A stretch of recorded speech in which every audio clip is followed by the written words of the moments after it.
कुछ लोगों का बातचीत में बात आती थी कि ये कानून वैध नहीं है, क्योंकि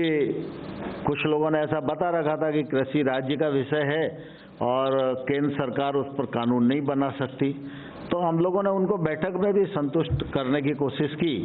और हमने कहा कि केंद्र सरकार को ट्रेड के लिए कानून बनाने का अधिकार है और हमने ट्रेड से संबंधित ही अपने कानून को सीमित रखा है और एपीएमसी इस कानून से कहीं भी प्रभावित नहीं होती,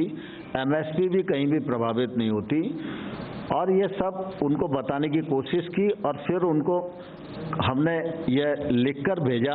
कि केंद्र सरकार को किन किन कानूनों के अंतर्गत कानून बनाने का अधिकार है। इसी प्रकार से बातचीत में ध्यान में आता था कि उनको ऐसा लगता है कि ये नया जो ट्रेड एक्ट आया है, इस एक्ट में उनकी जो एपीएमसी है वो प्रभावित होगी, क्योंकि उन्हें लगता था कि बाहर टैक्स नहीं होगा और एपीएमसी के भीतर टैक्स है, तो धीरे धीरे ये मंडियां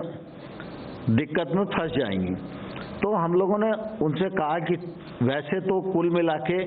जो टैक्स लगता है जब किसी भी ट्रेड पर,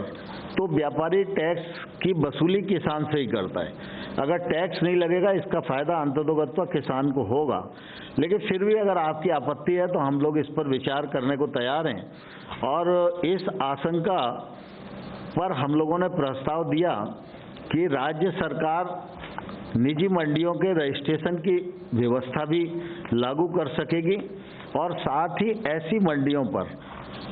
राज्य सरकार जो मंडी के भीतर का टैक्स है उसके हिसाब से ही वो बाहर की प्राइवेट मंडी पर भी टैक्स लगा सकेगी। तो उनकी इस आशंका को भी निर्मूल करने की हम लोगों ने अपने प्रस्ताव में कोशिश की है। हमारे एक्ट में ये प्रावधान था कि पैन कार्ड से ही खरीद हो सकेगी। सरकार उस मामले में ये सोचती थी कि व्यापारी भी और किसान भी इंस्पेक्टर राज और लाइसेंसी राज से बच सकेंगे और थोड़ा खुला प्रावधान करना चाहिए जिससे हर चीज़ थोड़ी सी आसान हो जाए। लेकिन उन्हें ऐसा लगता था कि पैन कार्ड तो किसी पर भी होगा और कोई भी खरीद के भाग जाएगा, तो फिर ऐसी स्थिति में हम क्या कर पाएंगे। तो हमने कहा ठीक है, अगर आपको ये आशंका है तो इसको भी हम विचार करने के लिए तैयार हैं। तो इस आशंका को दूर करने के लिए हम लोगों ने प्रस्ताव उन्हें दिया कि इस शंका के समाधान हेतु राज्य सरकारें इस प्रकार के पंजीयन के लिए नियम बनाने की शक्ति उनको प्रदान की जाएगी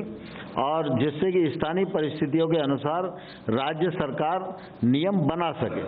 यद्यपि